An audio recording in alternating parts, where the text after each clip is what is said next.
할렐루야. 되게 추석 명절 잘 보내셨어요? 네. 지난주에는 많은 분들이 이렇게 추석새로 가셔서 빠지셨는데, 지난주에 전했던 삭개오에 대한 말씀은 참 좋은 말씀이에요. 정말 지금까지 인생의 의미와 행복을 재물에서 찾던 삭개오가 재물을 포기했다. 재물을. 이유가 뭐냐? 내 인생의 진정한 의미와 행복을 주는 내 잃어버린 반쪽을 찾았기 때문이다. 예수님은 바로 그 잃어버린 자를 찾아 구원하기 위해서 오신 분이시다. 그분을 만나야 내 인생의 진정한 의미와 행복을 찾을 수가 있다 그랬죠. 자, 오늘은 이제 열 문화의 비유를 보겠습니다. 11절 같이 읽습니다. 그들이 이 말씀을 듣고 있을 때에 비유를 더하여 말씀하시니 이는 자기가 예루살렘에 가까이 오셨고 그들은 하나님의 나라가 당장에 나타날 줄로 생각함이더라. 자, 그들이 이 말씀을 듣고 있을 때 무슨 얘기예요? 예수님 일행이 지금 삭개오의 집에서 삭개오가 구원받았다라는 것과 예수님이 누구신가 하는 것에 대한 말씀을 듣고 있을 때, 근데 제가 지난 시간에 삭개오 사건은 시간적으로 언제라고 말씀드렸죠? 정확하지는 않습니다. 짐작이지만 고난주간 바로 직전 목요일쯤으로 지금 본다고 그랬죠. 그때 예수님께서 이제 사람들에게 새로운 비유를 가르치셨어요. 예수님이 오늘 이 문화의 비유를 말씀하시게 된 이유는 두 가지입니다. 하나는 예수님의 예루살렘 입성이 목전에 다가왔다는 얘기예요. 무슨 얘기입니까? 이제는 더 이상 예수님에게 주어진 시간이 없다는 거예요. 또 하나는 근데 사람들은 하나님 나라에 대해서 잘못된 생각들을 가지고 있다는 거예요. 사람들은 하나님의 나라가 예수님이 예루살렘에 올라가면 금방 도래하는 줄로 생각하고 있는 거예요. 예수님은 종말적인 심판의 때가 금방 일어나지 않는다라는 사실을 가르쳐 주시기 위해서 오늘 이 비유를 말씀하시는 거예요. 즉 예수님의 죽음과 부활 후로부터 예수님의 재림 때까지는 상당한 간격이 있다는 거예요. 그러니까 예수님의 예루살렘의 입성은 종말론적으로 하나님 나라를 완성시키는 것이 아니라 어떻게 보면 하나님 나라의 시작을 위한 고난과 죽음의 길로 이제 접어드는 것이라는 거죠. 열 문화의 비유는 내용을 볼 때는 마태복음 25장에 나오는 달란트 비유하고 비슷합니다. 근데 주제는 달라요. 달란트 비유는 하나님께로부터 받은 은사와 재능을 우리가 최대한 활용해야 한다, 선용해야 한다 라는 데 초점을 두고 있다면, 오늘 문화의 비유는 그 당시 무리들의 잘못된 천국관과 잘못된 메시아관을 바로잡아 주는데 초점이 맞춰져 있어요. 자, 12절을 뭐죠? 12절 같이 봅니다. 이르시되 어떤 귀인이 왕위를 받아 가지고 오려고 먼 나라로 갈 때에, 13절 건너뛰어서 14절을 먼저 같이 읽습니다. 그런데 그 백성이 그를 미워하여 사자를 뒤로 보내어 이르되 우리는 이 사람이 우리의 왕됨을 원하지 아니하나이다 하였더라. 자, 오늘 이 비유의 주인공이 달란트 비유에서는요 어떤 사람이 이렇게 돼 있어요. 근데 오늘 문화의 비유에서는요 어떤 귀인이 이렇게 말하고 있어요. 귀인이 누구죠? 귀인이? 참 귀인처럼 생겼다. 귀인이 뭐예요? 아주 가문이 좋은 귀한 사람이란 얘기죠. 지금 여기서 귀인은 누구를 말하고 있을까요? 누구? 예수님. 그렇죠. 예수님.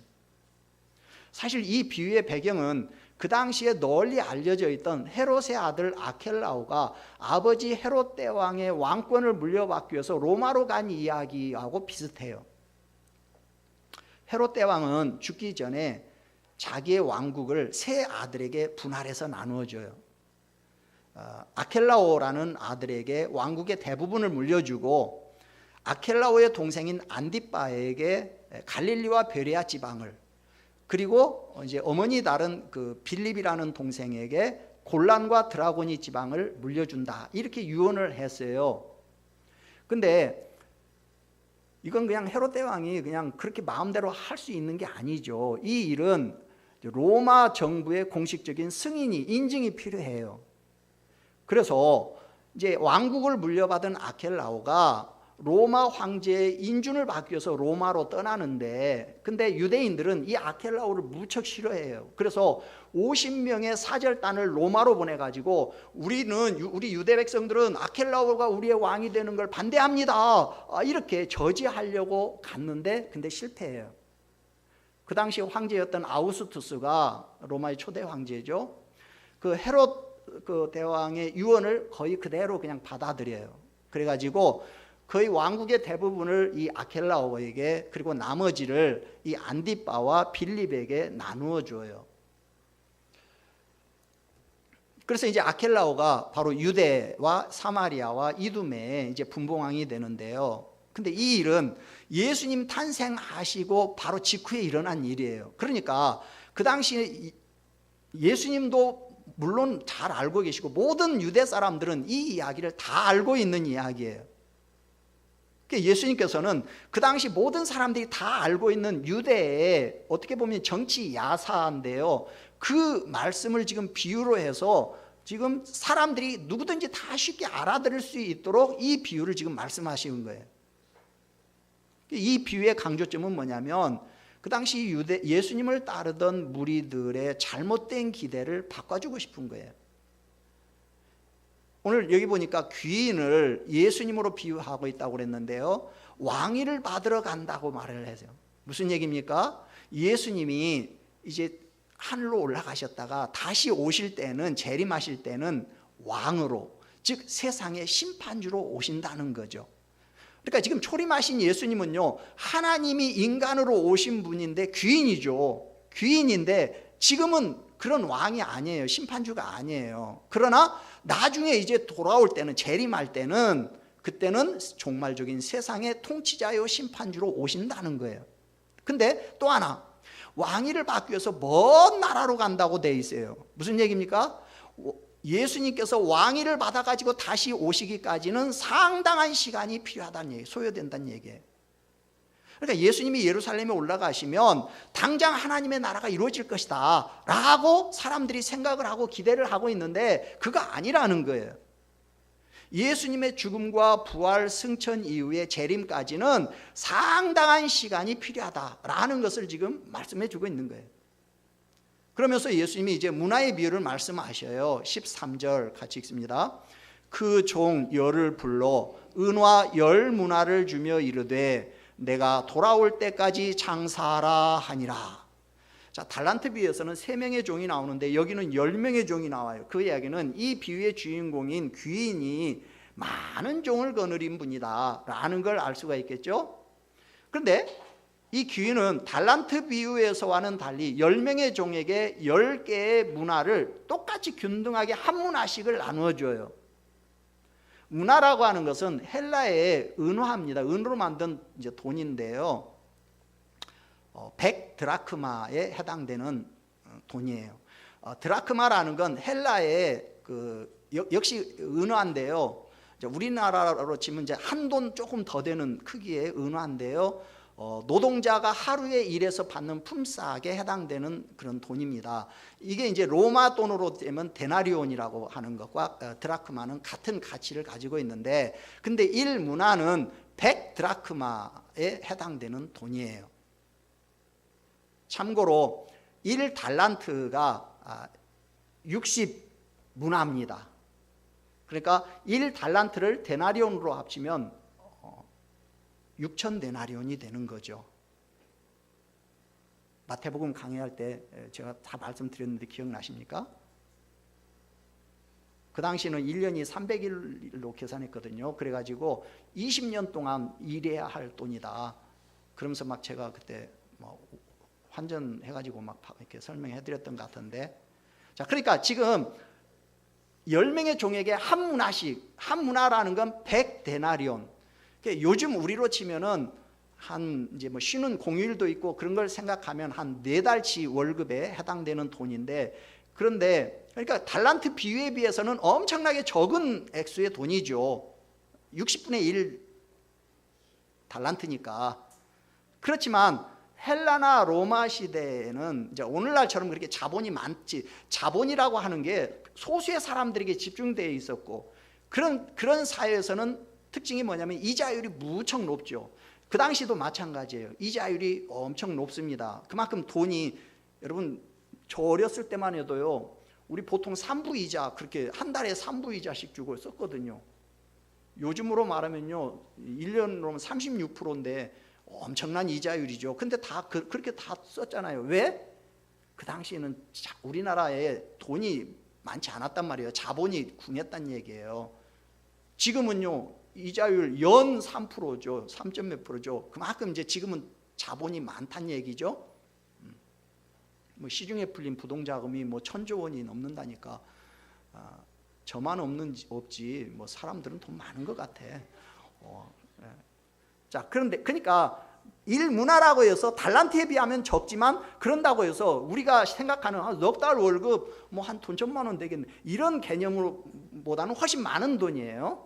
훨씬 많은 돈이에요. 자, 그런데 귀인이 왕위를 받아 가지고 오려고 먼 나라로 떠나면서 한 문화씩을 나누어 줍니다. 그러면서 하신 지시가 뭐예요? 내가 돌아올 때까지 뭐 하고 있어라? 장사하라는 거예요. 그러니까 지금 이 주인이 종들에게 문화를 나누어준 목적은 뭐다? 장사는 왜 하는 거예요? 자선 사업하려고? 그렇죠. 장사해서 이윤을 남기라는 거예요. 자, 우리는 여기서 이제 궁금한 게 있어요. 이 귀인은 왕위를, 지금 보통 귀인이 아니에요. 왕위를 받으러 가는 귀인이에요. 먼 길을 떠나는 사람이에요. 그러면 이 사람 부자일까 아닐까? 왕위를 받으러 가는 사람 같으면 이건 보통 부자도 아니겠죠. 엄청난 부자겠죠. 근데 왜 종들에게, 또 우리가 생각해봐요. 종들에게 일문화씩을 10명한테 나눠줄 정도면 부자잖아요. 이 정도 되면. 근데 이걸 나눠주면서 왜 장사해서 이윤을 남기라는 거예요? 니들 말이야, 나 없다고, 주인 없다고 빈둥빈둥 놀고 말 딴짓하지 말고 뭐 이걸라도 장사라도 좀 하고 있어라, 그런 얘기예요? 아니면 니들 나 없는 동안 열심히 돈 벌어가지고 좀 집안 살림에 좀 보탬 좀 되게 해라, 뭐 이런 뜻이에요. 뭐 그렇다면 기왕이면 좀 달란트 비유처럼 좀 장사 미천을 두둑이 좀 주면서 좀 장사를 하라고 시키지. 그것도 주인의 일방적인 요구예요. 종들 중에는 장사하는데 소질이 있는 그런 종들도 있겠지만 장사하고는 아예 거리 먼 종들도 있거든요.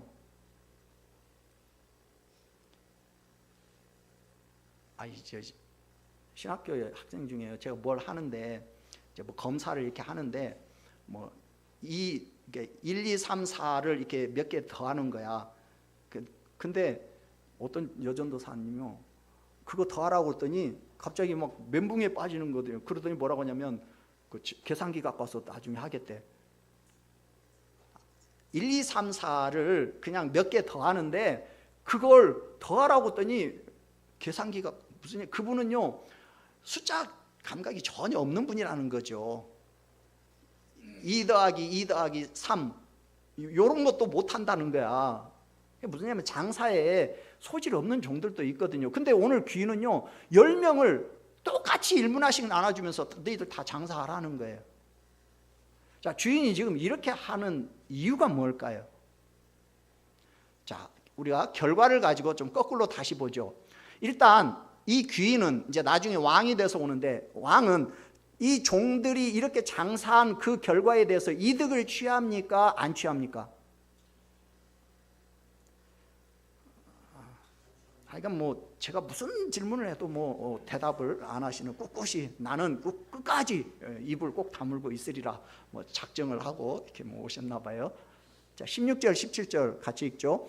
그 첫째가 나와 이르되 주인이여 당신의 한 문화로 10문화를 남겼나이다. 주인이 이르되 잘하였다 착한 종이여 내가 지극히 작은 것에 충성하였으니 10고을 권세를 차지하라 하고. 자, 주인은요 10문화를 남긴 종에게 그 10문화도 갖게 하고 또 충성한 것에 대한 보상으로 10고을을 다스리는 권세도 주고 있어요.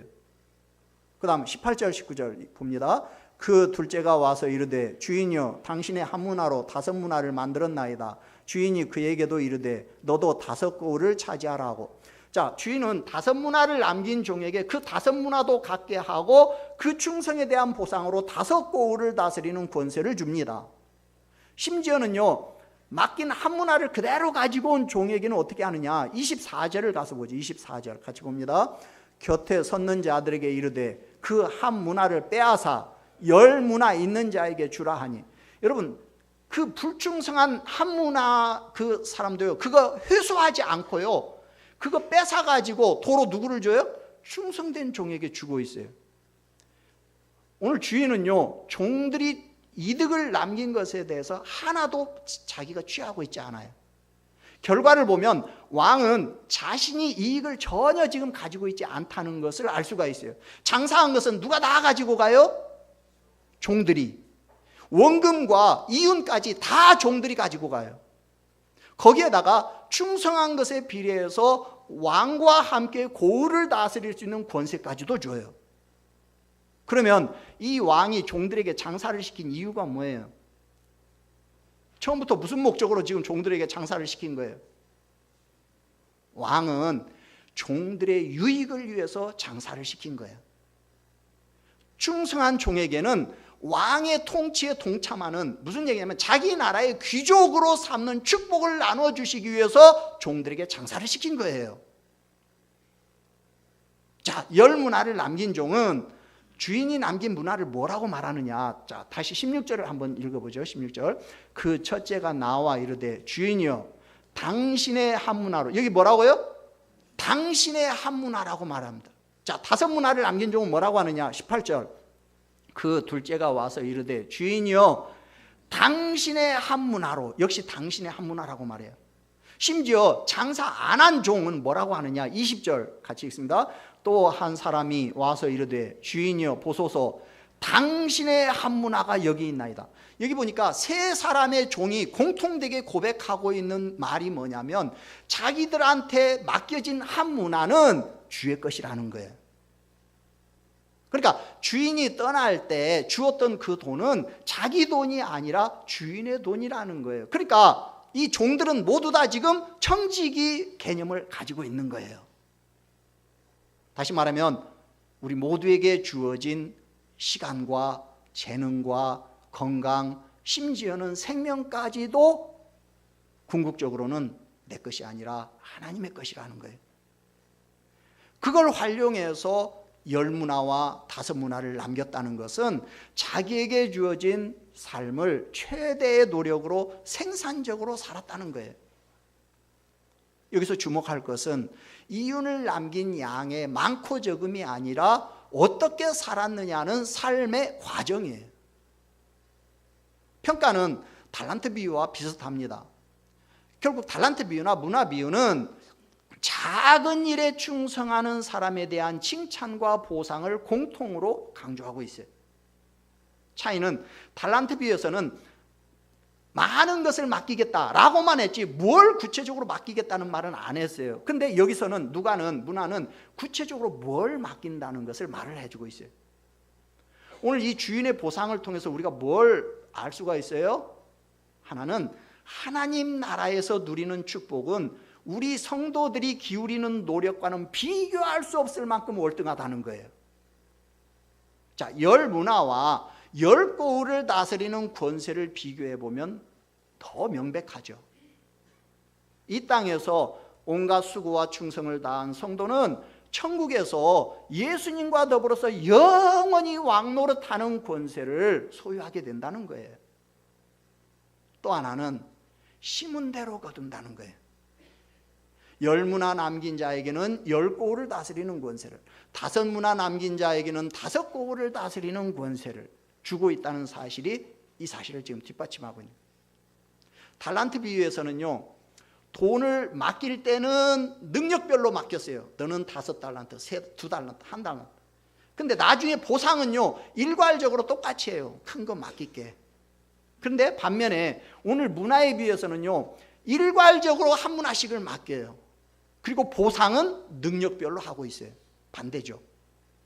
남긴 업적에 비례해서 보상을 하고 있어요. 물론 우리가 하나님 나라에 들어가는 그 자체가 사실 더할 나위 없이 큰 축복이는 것은 분명합니다.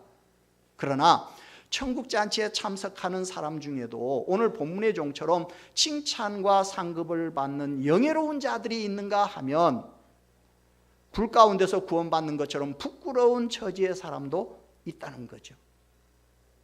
그러나 분명한 것은 오늘 이 왕은 종들의 유익을 위해서, 종들에게 복을 주기 위해서 장사를 시켰다는 거예요. 복을 주기 위해서 장사를 시켰기 때문에 한 문화 가지고 10문화를 남긴 종에게는 10국을 다스리는 권세를 뿐만 아니라 10개의 문화까지 주었어요. 그리고 한 문화를 가지고 5문화를 남긴 종에게는 5국을 다스리는 권세를, 그리고 5문화를 주었어요. 근데 똑같이 한 문화를 주었는데 아무것도 남기지 않은 종이 있습니다. 20절을 같이 읽습니다. 또 한 사람이 와서 이르되 주인이여 보소서, 당신의 한 문화가 여기 있나이다. 내가 수건으로 쌓아두었었나이다. 이 종은 주인한테서 받은 그 돈을 수건으로 쌓아놓았다가 주인한테 다시 그대로 가지고 왔어요. 달란트 비유에서는 그 돈을 땅에 파묻어 두었다가 가지고 온 걸로 되어 있는데요. 그 돈을 요즘처럼 은행업이 발달하지 않은 옛날에는요, 돈을 땅에 파묻어 보관하거나 아니면 수건으로 싸서 보관하는 것이 널리 그냥 사람들이 쓰는 방법이에요. 그는 주인이 준 돈을 수건에다 싸두고 가만 보관만 했지 장사를 하지 않았어요. 이 종이 장사하지 않고 보관만 한 이유가 뭐냐? 21절 같이 읽습니다. 이는 당신이 엄한 사람인 것을 내가 무서워함이라. 당신은 투지하는 것을 취하고 심지 않은 것을 거두나이다. 자, 이 변명인데요, 이 사람의 변명은 그의 나태함을 지금 정당화시키기 위한 건데요, 주인에 대한 오해를 지금 바탕으로 하고 있어요. 그는 지금 주인에 대해서 아주 심한 오해를 하고 있어요. 먼저 그는 주인을 어떤 사람으로 봤느냐? 엄한 사람으로 생각을 했어요. 여기 엄하다는 것은 엄격하고 날카롭다는 얘기예요. 그는 주인을 굉장히 까다롭고 무서운 사람으로 생각했어요. 그래서 가급적이면 주인의 일에는 좀 끼지 않은, 방관하는 그런 입장에 서려고 했어요. 그러니까 아예 돈을 받을 때부터 처음부터 자발적으로 열심히 노력을 기울일 마음은 애초부터 안 가진 거예요. 이 사람은. 그는 좋은 성과를 내지 못했을 때 주인으로부터 당할 호된 책망이 두려워서 아예 처음부터 일할 엄두 자체를 내지를 않은 거예요. 그러나 우리가 앞에서 보듯이 이 주인은 어떤 사람이에요? 종이 기울인 노력과는 비교할 수 없을 정도로 풍성한 상급을 주시는 그런 사랑이 많은 분이에요. 또 하나, 그는 주인을 두지 않은 것을 취하고 심지 않은 것을 거두는 사람으로 생각을 했어요. 여기 두지 않은 것을 취한다는 말은 노력 없는 대가를 요구하고 투자 이상의 것을 얻으려고 한다는 얘기예요. 고리대금업자를 가리키는 말이에요. 또 심지 않고 거두려고 한다라는 것은 이건 악질적인 지주계급을 지금 말하고 있는 거예요. 그러니까 이 종이 지금 이 주인에 대해서 얼마나 큰 오해를 하고 있는가를 보여주고 있는데요, 그는 주인을 어떤 사람으로 봤느냐? 자기는 아무것도 하지 않고 그냥 가만 앉아서 이익만 챙기려는 사람으로 오해를 한 거예요. 그래서 장사하기를 거부한 거예요. 자기가 열심히 땀 흘려서 이윤을 남겨봐야 그거 다 주인한테 돌아갈 것이다, 이런 생각을 해서 아예 처음부터 장사를 하지 않은 거예요. 그는 주인이 준 한 문화를 주인의 것이라는 걸 알면서도 청지기직의 진짜 참된 의미는 모르고 있었던 거예요. 주인의 번영이 곧 자기의 성공과 직결된다, 주인의 성공이 곧 자기의 성공이다 라는 사실을 몰랐던 거예요. 그래서 주인의 판결이 뭐냐? 22절 같이 읽습니다. 주인이 이르되 악한 종아, 내가 내 말로 너를 심판하노니 너는 내가 두지 않은 것을 취하고 심지 않은 것을 거두는 엄한 사람인 줄로 알았느냐? 앞에서는요, 두 종한테는 착한 종아 그랬거든요. 근데 여기서는요, 반대로 악한 종아 이렇게 부르면서 주인은 종이 주인에 대해서 말한 그대로 내가 그러면 판단하겠다 이렇게 말합니다. 이 종이 이렇게 심판에 처하게 된 원인은 앞에서 말한 것처럼 주인에 대한 오해 때문이었어요. 마찬가지입니다. 오늘날 우리가 예수님을 어떤 분으로 생각하느냐, 이것은, 이 문제는 우리 인생의 결말을 좌우하는 아주 근본적인 질문이에요. 23절 같이 읽습니다. 그러면 어찌하여 내 돈을 은행에 맡기지 아니하였느냐? 그리하였으면 내가 와서 그 이자와 함께 그 돈을 찾았으리라. 자, 네가 나를 그런 사람으로 알았어? 그러면 그 돈을 은행이라도 맡겨놓아서 내가 돌아올 때 이자 원리금을 찾을 수 있게 했어야 하지 않냐는 거죠. 또 하나, 야, 정말로 내가 노동을 하지 않고 땀 흘리지 않고 이익을 취하려는 그런 사람으로 내가 그런 사람이었다면 처음부터 내가 너희들한테 뭐라고 그 돈을 나눠주겠냐. 그냥 안전하게 이자 은행에다가 갖다 넣어놓으면 원금과 이자가 꼬박꼬박 나올 텐데 그게 더 실속이 있지 않았겠느냐, 이 말이에요. 무슨 말이에요? 주인이 돈을 종들에게 맡긴 것은 단순한 이윤 추구의 목적이 아니라는 거예요. 그냥 내가 이윤을 추구하는 그런 사람이었다면 내가 니들한테 나눠줄 필요도 없어. 그냥 은행에다 넣어놓으면 원금의 이자가 꼬박꼬박 얼마나 많이 나오는데, 이자가. 그러니까 주인이 종들에게 돈을 맡긴 것은 주인의 이익을 위한 것이 아니라 바로 종들을 위한 것이었던 거죠.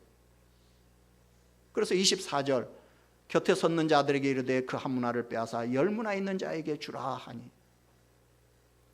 그러니까 자기가 받은 재능을 최대한 활용하지 않고 사장시켜 놓은 자는 있는 것마저도 빼앗겨서 결국 살 가치조차 없는 존재로 전락하고 만다는 거예요. 그러면서 25절 6절 같이 봅니다. 그들이 이르되 주여 그에게 이미 10문화가 있나이다. 주인이 이르되 내가 너희에게 말하노니 무릇 있는 자는 받겠고 없는 자는 그 있는 것도 빼앗기리라. 여러분, 이 말씀은 오늘날 우리 자본주의의 최대 맹점인 이 부익부 빈익빈 현상을 지금 정당화하고 있는 말이 아니에요. 이 비유의 초점은 주님이 오시는 날까지 종들은 맡겨진 일에 충성을 다해야 한다는 거예요. 달란트가 아니라 문화를 주신 이유도, 돈을 조금씩 나눠주신 이유도 적은 액수에 대한 충성을 시험하기 위한 것이라고 볼 수 있는 거죠. 이 말씀은 성도들에게 주어진 이 땅에서의 삶이 얼마나 소중한가 하는 걸 지금 주지시켜주고 있는 말씀이에요. 이 땅에서의 삶이 아무리 힘들고 고통스럽다 할지라도 이것은 두 번 다시 주어지지 않는 일회성의 삶이기 때문에 최선을 다해서 하나님 나라의 일에 매진해야 한다는 거예요. 그리고 예수님은 이제 14절에 아까 그 말씀에 대한 이제 관련된 말씀은 안 돼요. 자, 먼저 14절부터 다시 먼저 보고 27절을 보죠. 자, 14절. 그런데 그 백성이 그를 미워하여 사자를 뒤로 보내어 이르되 우리는 이 사람이 우리의 왕됨을 원하지 아니하나이다. 여기 그 백성이 그를 미워하였다. 이 말은 무슨 얘기냐면 유대인들이 예수님을 거부하고 핍박한 사실을 지금 말하고 있는 거예요. 특히 그 당시 유대 종교 지도자들은 그들의 외식 행위를 비난하고 그들의 기득권을 위협하는 그 예수님을 눈의 가시와 같은 존재로 생각을 한 거예요. 뿐만 아니라 예수님을 추종하던 군중들도 역시 유대 민족을 로마의 압제에서 해방시켜 줄 것이다 라는 기대가 이제 무산되고 나니까 나중에 어떻게 돼요?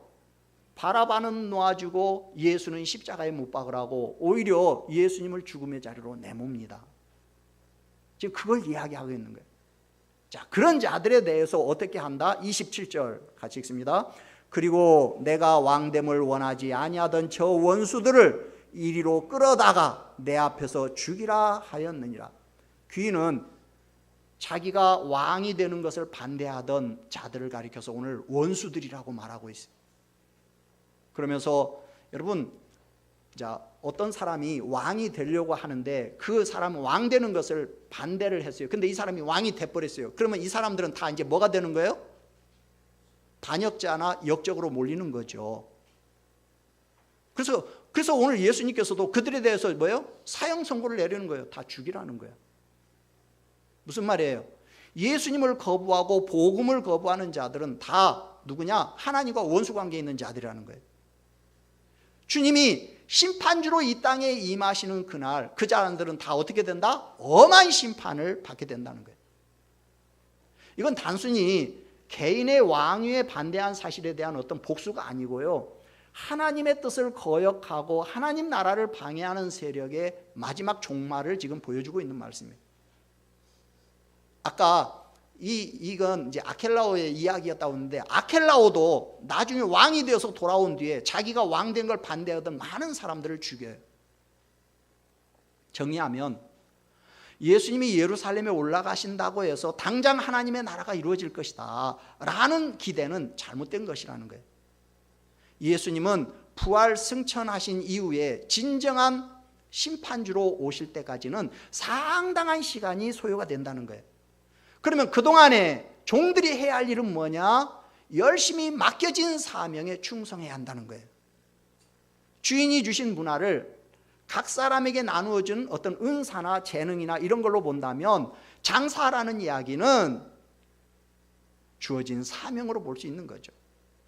다시 말하면 예수님 재림 때까지 주의 종들은 하나님 나라의 일을 위해서 최선을 다해서 수고해야 한다는 거예요.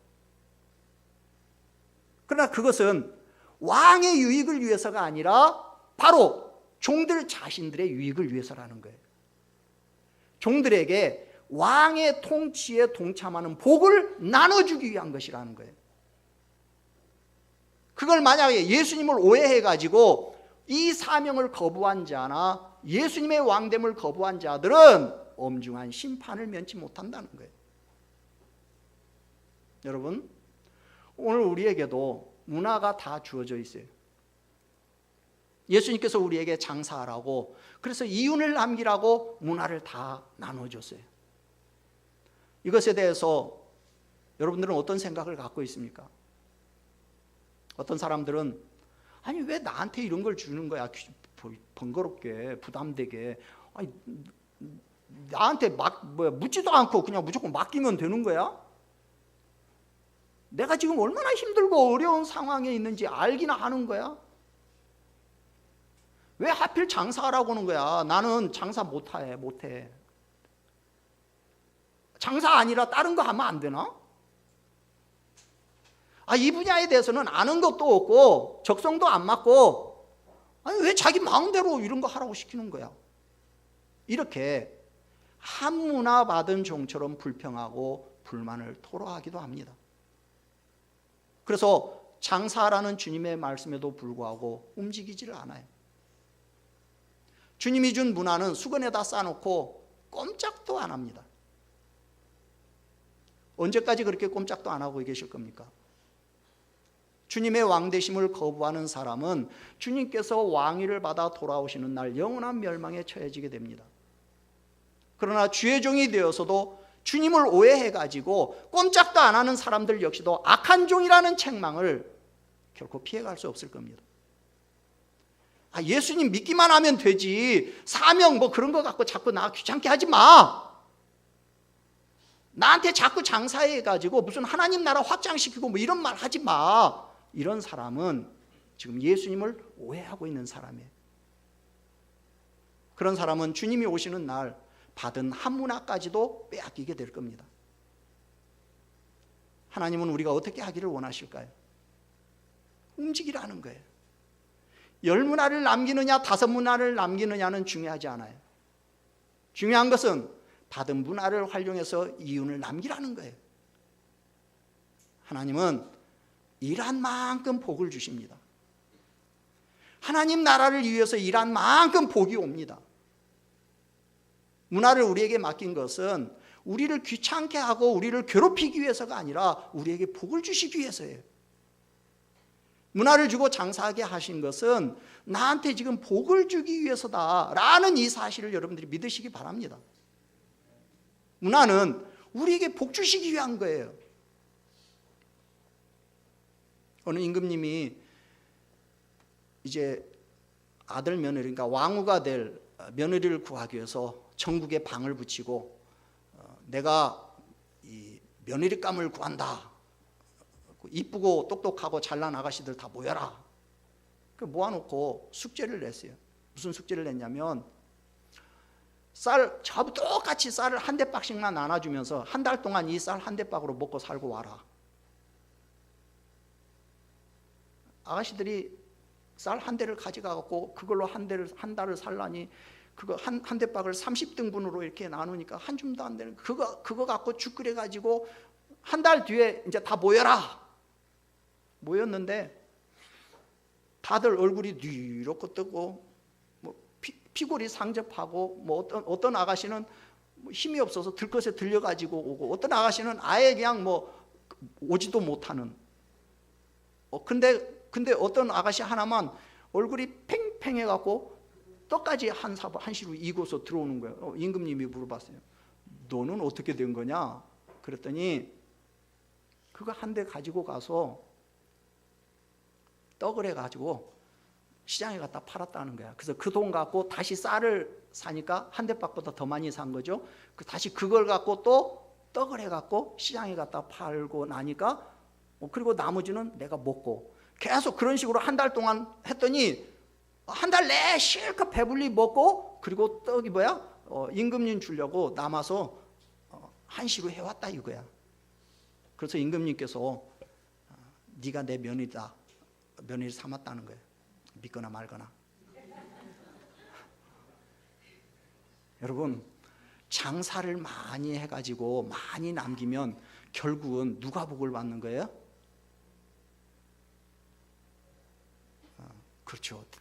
내가 복을 받는 거예요. 내가 복을 받는 거예요. 여러분들이 오해하시면 안 돼요. 주님을. 여러분을 지금 귀찮게 하려고 주님이 여러분에게 장사하라고 시킨 거 아니라니까요. 여러분들이 남긴 만큼 여러분들이 복을 받는 거예요. 지금은요 장사할 때예요. 장사는 씨를 뿌리는 원리와 똑같습니다. 한 문화 가지고 10문화를 남겼다는 얘기는 그만큼 많이 심었다는 얘기죠. 그만큼 많이 수고했다는 얘기죠. 여러분 다른 사람하고 똑같은 시간 일을 해가지고 10문화를 남겼어요. 얼마나 많은 땀을 흘렸겠어요. 여러분 복 받기를 원하신다면 많이 심으십시오. 여러분들이 많이 심을수록 내가 더 많은 복을 받는 거예요. 문화는 내게 주신 직분이고 사명이에요. 직분만 받고 땅에 파묻어두면 뭐합니까? 사명을 받고 수건에 싸놓기만 하면 뭐합니까? 그거 가지고 나가서 열심히 하나님 나라를 위해서 장사하십시오. 장사해서 남기면 결국은 그게 누구 것 되는 거예요? 말 않기로 작정하고 오신 분들인데 괜히 물어봤네. 남으면 다 내 것 되는 거예요. 내 것. 여러분 세월을 아끼십시오. 그냥 아무것도 안 하고 그냥 가만히 있으면 안 돼요. 그건 주님한테 나중에 책망받을 짓이에요. 지난날, 지금까지 그렇게 살지 못한 지난날을 후회할 필요는 없습니다. 오늘이 중요해요. 지금까지는 몰라서 그렇게 안 살았다 할지라도 지금부터라도 그렇게 살아야 합니다. 한 문화 가지고 장사했는데 장사를 잘못해가지고 도로 한 문화밖에 안 남았다 할지라도 주님은 거기에 합당한 칭찬과 상급을 주실 겁니다. 그러나 그것을 수건에 싸놓고 땅에 파묻어 놓고 시간만 보내고 있는 사람은 나중에 책망을 면치 못할 겁니다. 금년도 벌써 9개월이 지났어요. 이제 3달밖에 남지 않았습니다. 여러분 남은 3달 어떻게 보낼 생각이십니까? 지금까지처럼 아무것도 하지 않고 그냥 두 손 놓고 지내실 겁니까? 아무쪼록 내게 없는 것을 찾으면서 불평하지 마시고 지난 날을 후회하지도 마시고 지금부터라도 내게 주어진 것을 가지고 최선을 다해서 아무나라도 주님에게 돌려드리는 2018년이 될 수 있기를 주님의 이름으로 축원합니다. 찬송 324장 부르고 하나님 앞에 기도하겠습니다.